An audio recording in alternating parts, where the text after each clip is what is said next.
Ustaz, saya mau tanya, paman saya pengguna khodam jin muslim katanya.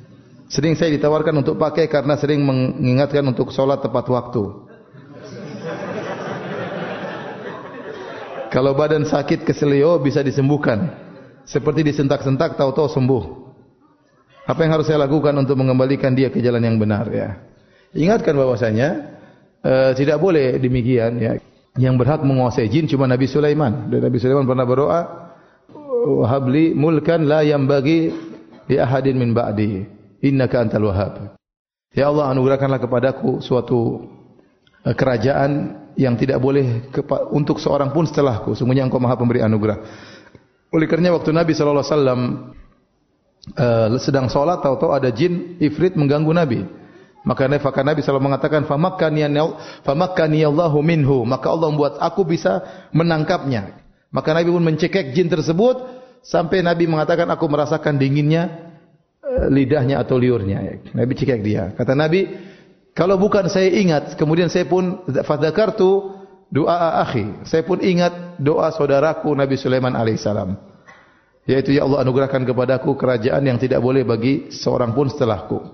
Kalau bukan karena doanya Nabi Sulaiman, saya akan ikat jin tersebut di tiang di Masjid Nabawi sehingga pada pagi hari anak-anak bisa melihat jin tersebut. Jadi Nabi tidak bisa menguasai jin. Kenapa? Karena doa Nabi Sulaiman tidak boleh ada seorang pun menguasai jin kecuali Nabi Sulaiman alaihissalam. Makanya Nabi dalam banyak kegiatan, dalam perang Uhud, dalam perang Badar, Nabi tidak pernah pakai pasukan jin. Ya, padahal ada jin-jin yang masuk Islam. Jin mungkin sakti, tapi Nabi tidak pernah, karena tidak boleh bagi Nabi sallallahu alaihi wasallam. Yang boleh punya anak buah jin cuma siapa? Nabi Sulaiman. Yang kedua, Nabi Sulaiman waktu punya anak buah jin, mereka ditundukkan oleh Allah kepada Nabi Sulaiman. Tidak ada namanya pemberian mahar, tidak ada namanya kasih makan jin, tidak ada namanya ada syarat dan macam-macamnya. Nah, kebanyakan orang yang punya khodam-khodam ini pasti ada persyaratan. Contoh, saya punya kawan cerita, ya. Orang tuanya atau kakeknya punya keris. Keris itu sakti, tapi dia ada perawatan. Harus diinapkan, harus diinikan, harus dikasih apa. Ya, baru keris tersebut bisa berfungsi. Nah, saya khawatir orang yang punya khodam-khodam gini, dia pasti punya mahar atau pembayaran tertentu. Dan itulah nilai kesyirikan di situ. Makanya dalam Al-Quran Allah mengatakan, ya ma'syaral jinni qad istakthartum minal ins. Wa qala awliya'uhum minal insi rabbana istamta'a ba'duna bi ba'din.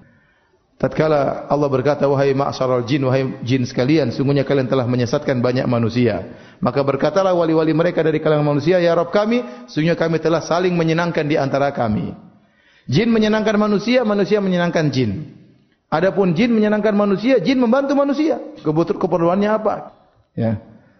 Sampai ada orang tukang pijit, supaya pijitnya enak, dia pakai jin. Jadi hanya sentuh saja, tapi yang dipijit terasa sudah. Kenapa? Ada jin tukang pijit. Ya, ada seperti itu. Ada, dia pakai jin. Ya. Tukang obat karena pakai jin. Ada jin spesialis seperti ini.